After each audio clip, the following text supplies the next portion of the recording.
Hi there. This is take two of this. I lost the plot some half an hour in, but probably I'd lost it 3 minutes, and this is difficult to do when I'm doing it. So no nets. So here we go. For those of you who might have been following, the three of yous who saw Q&A after my film screened at Bath, I was asked what's next. What did I have to do? And I said this year in particular, this was on December 3rd. I said I'd like to get my grandmothers on my podcast, and thank you to old Sexy and Mark Buczynski for making that happen, and to my grandmothers Winnie and Virginia for actually agreeing to do it. I didn't know if I was going to be able to do it, and I didn't know as well as was it going to actually come off okay? And they did, and it came off great. So that's wonderful. And besides that, I had one other thing I threatened to do, and that was I had a spiritual revelation to make. So this video is about me coming out of the closet, as it were, as a believer in God. And I have talked about this, remotely or by inference or sometimes even directly in my work, but I never really actually came out and said how or why and stuff like that. So let's start with my life. So as a young child, I was a believer. I went to St. George's and I kind of had a very profound sense that, this was God's house. And I was very obsessed with magic at that time. I had a green magic wand, like filled with sparkly stuff, the kind of stuff you'd see in the snow globes, but it was green, a green wand. I'd shake it around, cast spells. I had a very strong sense of the magic, and I have since come to have a very deep belief that I was indeed a magician in my last incarnation. So started out believing as a kid. Then as a teen, I became very antagonistic to the idea of God for two reasons. One, I got real hip to what it meant to be disabled in an able bodied world. And in 1997, it was, I think, um, much worse to be disabled in an able bodied world than it is today in 2021 going into 22. And believe you me, it still needs to improve, but I think it was worse back then. So I was coming into that and also seeing a lot of Christian hypocrisy in the sense that, people weren't living to these ideals. And because let's face it, we're human, right? And just this God that would have laws against um, gay people or what have you, and the Bible says, oh geez, certain people were meant to be slaves, and all that kind of stuff, and just hypocrisy, and just you know I think turned off in the same way as a lot of people are turned off, because we get this sort of sense that God is just like a more powerful, an all-powerful person who would smite and smote and judge according to their own particular prejudices and preferences. And I wanted nothing to do with that. So it was much better to say, well, geez, there's no such thing. Otherwise, you know, God is bad, So no, I just it can't be. It's ridiculous, right? But then I progressively began to shift. Then it was first actually from the arts that led me on this path to coming back to God. And so what had happened in those teens, feeling miserable, this and that, I had some very nice friends to help me along the way, but they were older, and I think there was always a part where I was humored and sort of taken care of because I was still a kid. I think they really cared about me, but there was a sense that I wasn't quite equal, and this was the case in a couple of different circles of friends, because at this time all the friends I made were older. I had, I guess I'd like to call it a keen intellect and curiosity that made me, at least at that time, seem more. interested in my teens and connecting with people in their 20s and 30s than what I was with my peer group or whatever. But, nobody would date me, and you all know about me talking about all that, right? And just those two things, and just that depression sunk in, and it was what happened was I got into a space where like I left college and I was just like going to I mean even before college really was just going to Charlie's every day or just um getting loaded every day, and in some respects it's wonderful that I had a place to go, and outside of a very small number of instances I was treated very well and accepted stuff, but I had this very deep sense that I wasn't doing what I was supposed to be doing, and I was just feeling like a big loser. Like nothing against anybody else, but just how I was feeling myself. Like, no, I can't be, doing this every day. And so I retreated. I retreated into home, and I retreated to some things that made me more comfortable, like old time interests like baseball, wrestling, stuff like that. And I put some new ones in there, music. Music had come to me in my teens too, but film in particular on my own, and classic film. And I saw stuff from like Kurosawa and like Casablanca, and watch Adam's Rib by Spencer Tracy. Really, I don't know how people would feel about it today's time, but I think for 1949, a really, really curious look at uh, women's rights, and a wonderful comedy too. And these kind of things were like raising my consciousness. And I was like, it was through humanity's greatest achievements that I could accept humanity at its regular and at its worst, at its mundane and at its terrible. Because on the other side of this, you have this this great artist, Michelangelo painting the Sistine Chapel, but through film and through music and stuff like that. And in more recent years, it has come to be um, books and the television shows. I think that we are in a golden age of dramatic television. Maybe not the comedy. There's some good comedies, but I think those Netflix shows, Breaking Bad and Better Call Saul and stuff like that is probably the greatest. We've been on this track for 10 to 15 years maybe. Um, so again, humanity's greatest cultural achievements really, really inspire me, and is interesting because during one of those early times, I was watching the Ken Burns jazz documentary. A few minutes later, probably 5, 6 years, maybe before 7, after it came out, and Coltrane, I already been familiar at this point. I have it on vinyl. He came up with Love Supreme, which I think anybody that has if you hate jazz, maybe it's not going to work, but if you got any inclination to jazz at all, that's definitely one to hear. And he was asked what he would like to do after making a Love Supreme, and Coltrane says simply, "Well, geez, I'd like to try to become a saint," because when you do something that good, you know where else do you go from there? And those artistic expressions were my inspiration for finally getting there. It didn't start that way. That's where it ended up. And because then after that, I started to become aware of a holy presence. And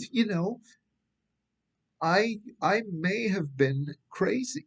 It's possible I may still be crazy. I did have psychosis. I really, really was crazy in that sense for a while.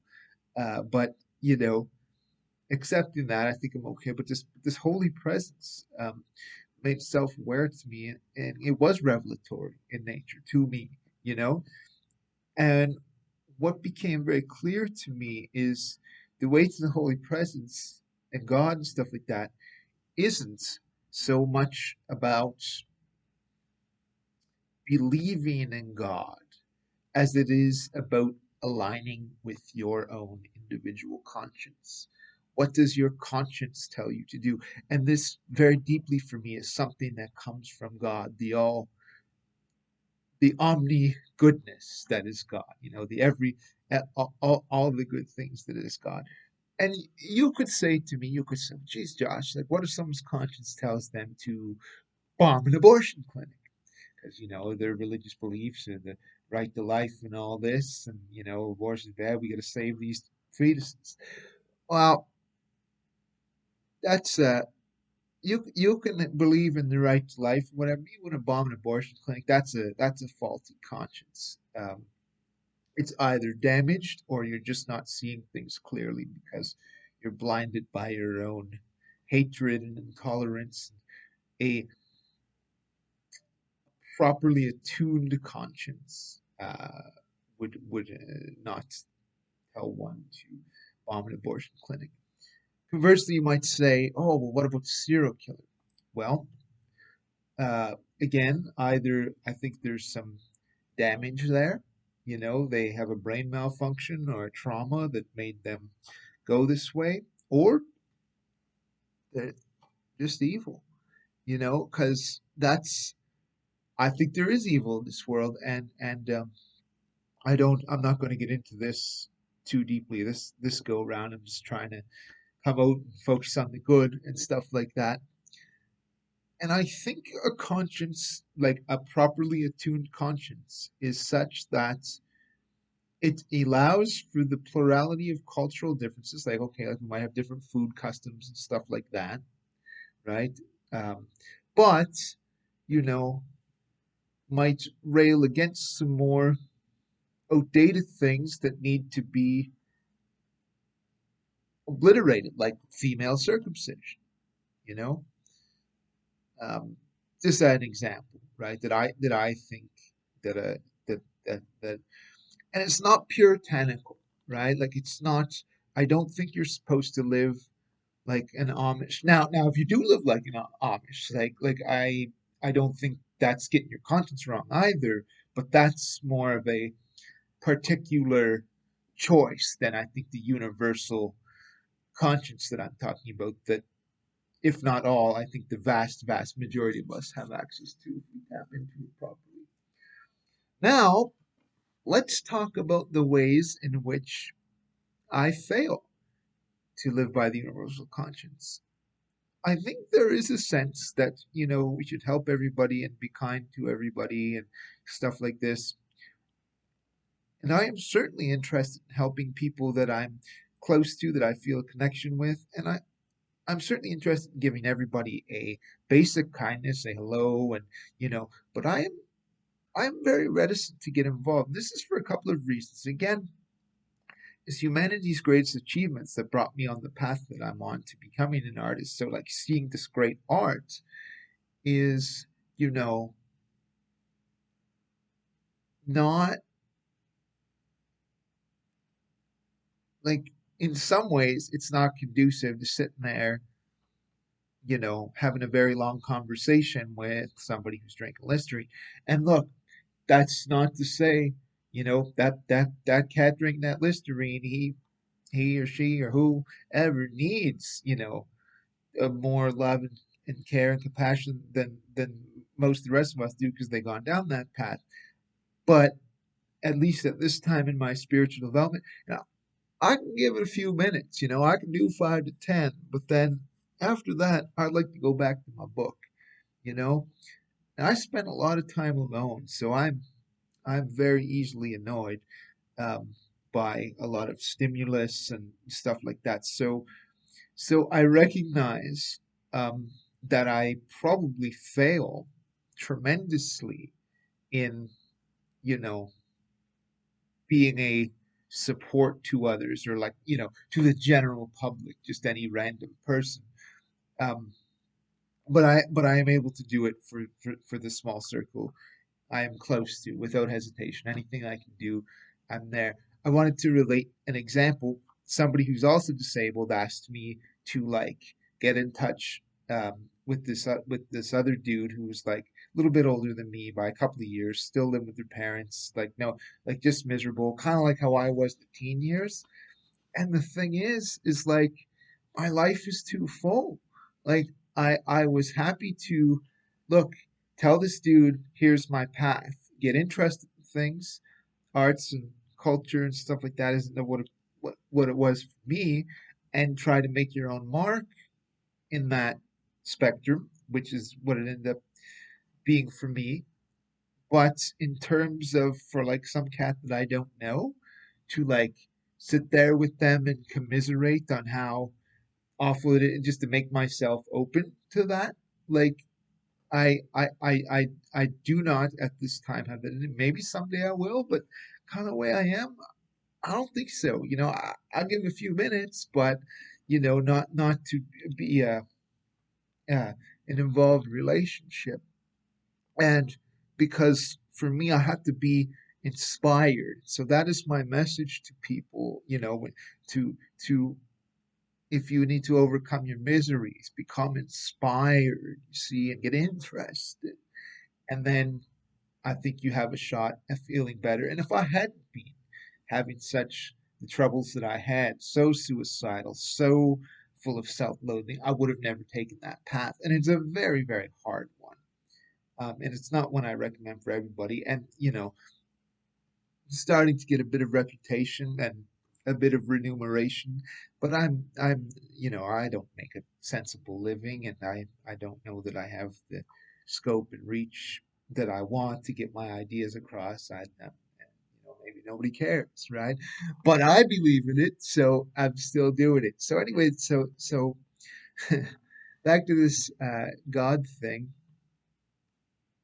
I I'm living my conscience the best way I can, like for me, through inspiration. I try to always be decent and fair. I have a hard time with grudges and things like that. And I don't stand disrespect or insult. And maybe these are things I need to work on, but it's also just true to where I'm at. And so and a lot of people I think get the wrong idea on God, right? Because you think it's, this dude judging. And it's like, oh man, like for me, God is the ultimate freedom, and God gives everybody freedom of will. And I don't think, in previous generations, one of the biggest things is you must love God. And I think God, if God is a real thing for you, you must love God. But if you're a science-based mind and, things need to stand up to proof and objective reasoning and, scientific method, I don't think science is opposed to God, but it's a completely different sphere because God is something that you feel in your instincts, in your bones, in your soul, in your spirit. It doesn't stand rational testing or whatever, right? Because, you know, not not everybody hears the voice of God, and even if you do these days, you'd be considered mentally ill. And in some of those cases, you probably really would be legitimately ill. And if in the ones where you would really, modern society wouldn't be able to ascertain the difference now, would they?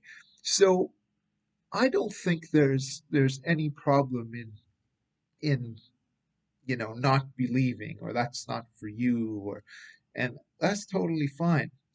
But I would still contend that, and I think this is the message for all of us, is that we need to align with our consciences. That's the holy way, and even you don't like holy, it's still the right thing to do in a secular scientific way. And again, a conscience that holds up enough to plurality of customs, but is discerning enough to know when something is horribly wrong.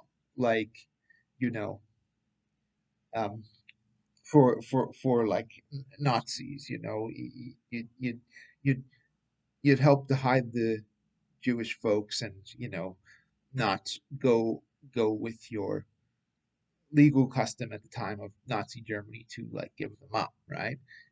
So the higher conscience doesn't always apply to specific laws. It doesn't always oppose it either. Sometimes generally do not kill, right? Like that's yeah. We generally, you know, shouldn't commit murder in most almost any situation, right? So it does sometimes correlate with the law, but not absolutely. And that's what I want to get onto here. So, uh,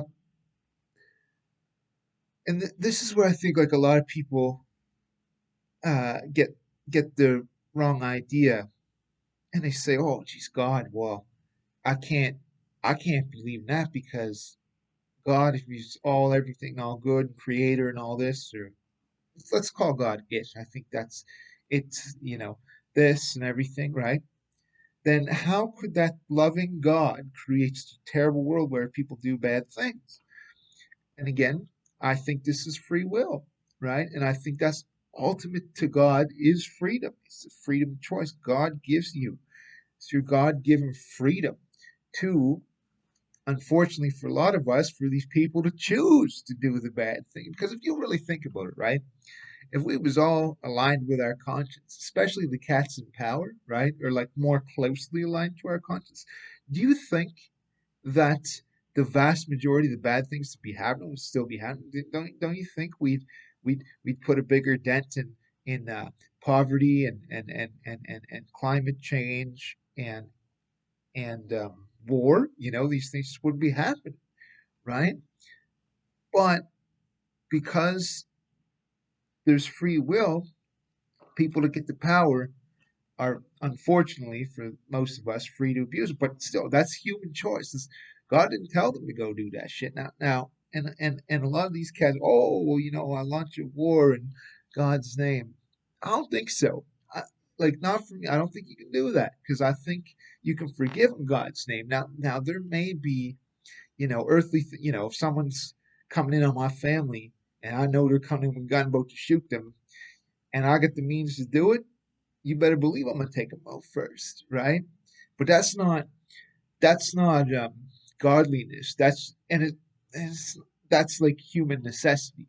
And let's just get back to like Hitler for a sec. So there is no doubt in my mind that God abhorred what Hitler did. But I think he still had love for Hitler, the human, and the soul.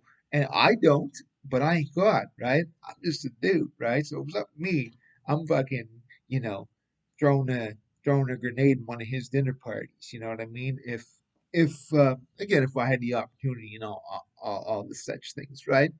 But and karmically, like law of action reaction, I think Hitler needs to come back as a toilet in the synagogue for like the next million years or whatever it is, or maybe go through a hell like purgatory for a trillion years. But I think ultimately, even that's somebody that evil, right, can if they so choose be redeemed and turn to the good. And I think that's how God is more expansive than I am as a particular human being. And obviously, I understand the contradiction, right? Because I'm a particular human being, so how can I claim to know the mind of God or have it better than some of these religious scholars?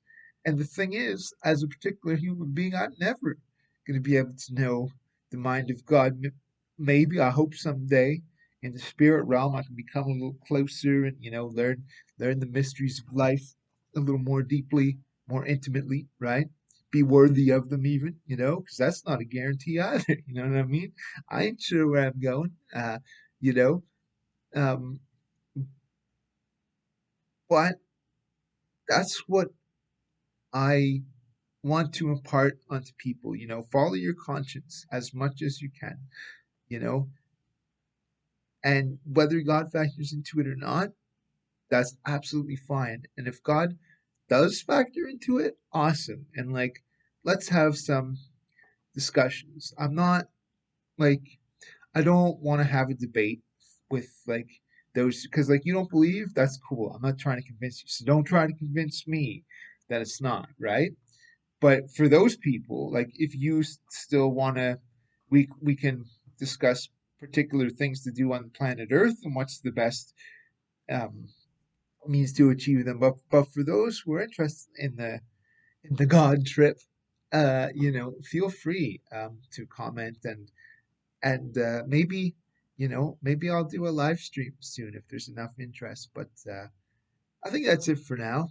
I've done my final thing. I've finally come out of the closet. Uh, God damn it. Hallelujah.